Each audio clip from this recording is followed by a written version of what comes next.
Hey friends, it's 1:41 in the morning and I just got home from an emergency trip to the vet. Tonight I had to take my male boxer, his name is Charlie, because he put the smack down on some raccoons next door. This window right behind me here is now missing a screen on it because Charlie saw a raccoon and went out the screen window. He just busted down and went right through it. The worst part was I heard the screen give out and I didn't know what that was, but then I heard him start to bark. And then I heard some really bad squealing, like a small animal. It was a raccoon. I mean, we've seen them a lot lately. He's really been bothered by them. I think that they've been bullying him. And he said, enough tonight. I was screaming, I didn't know what was going on, and I went around the house and he was in our neighbor's backyard. Basically, the guy next door has this house and he doesn't live in it, but he doesn't come here very often, and the backyard is just, it's like Jumanji. It's out of control. But it was just bound to happen. I mean, we've had issues with skunks and possums and now apparently raccoons. Let's not get it twisted. I'd rather Charlie killed a raccoon over a skunk because he's done that before and brought it into the house. Better than a possum because that's the devil's cat. So if it had to be one, I guess the raccoon is my preference. But poor Charlie. You know, he was so set up to fail in this situation. He can't help himself. He is our protector. Unlike Allie. Allie, what did you do in this situation? Did you help him? Allie, come here. You're my eyewitness. What happened, Allie? What happened? Where were you? Did you give Charlie back up or did you bail? No man behind, Allie. What happened to that? This is actually a very short story because it only lasted about 4 minutes tops, but I feel like there's a lot of components to it. When I got Charlie into the house, since he was bleeding, I just bandaged it up with our first aid kit, which, if you know me, you know that the idea of me bandaging up a bleeding flesh wound,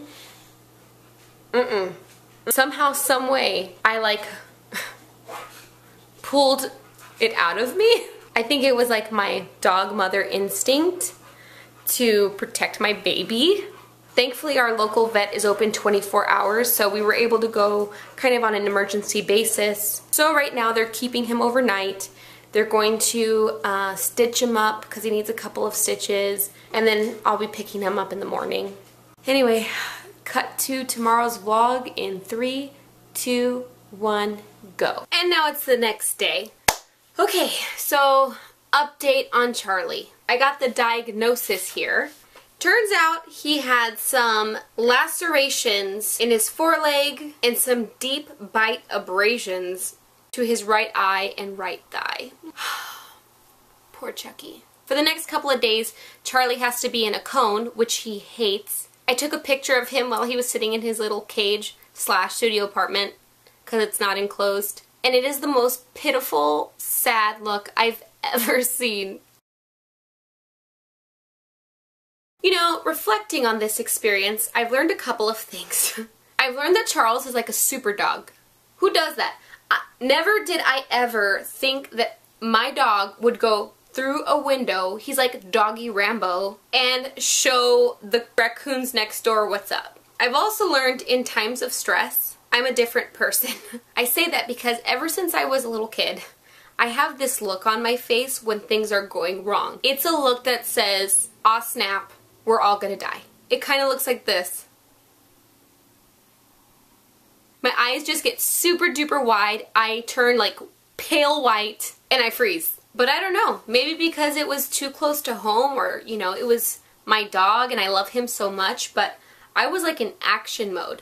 Who do I think I am wrapping up bloody wounds like I'm frickin' Grey's Anatomy right now? I also learned that it pays to convince a sibling or perhaps a best friend to become a veterinarian, because my goodness, it is expensive.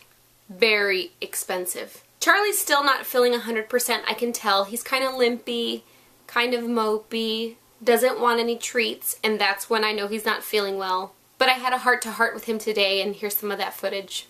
Chucky, come here, buddy. Oh, Charles. Was it worth it, Chucky? Do you have anything to say to the family of the raccoon you killed? Anyway, as you can see, this event totally took over anything else I was going to talk about today. But this will be an exciting week because I'm finally going to VidCon. If you're at VidCon, I hope to see you there, and I will see you later this week, friends. Bye!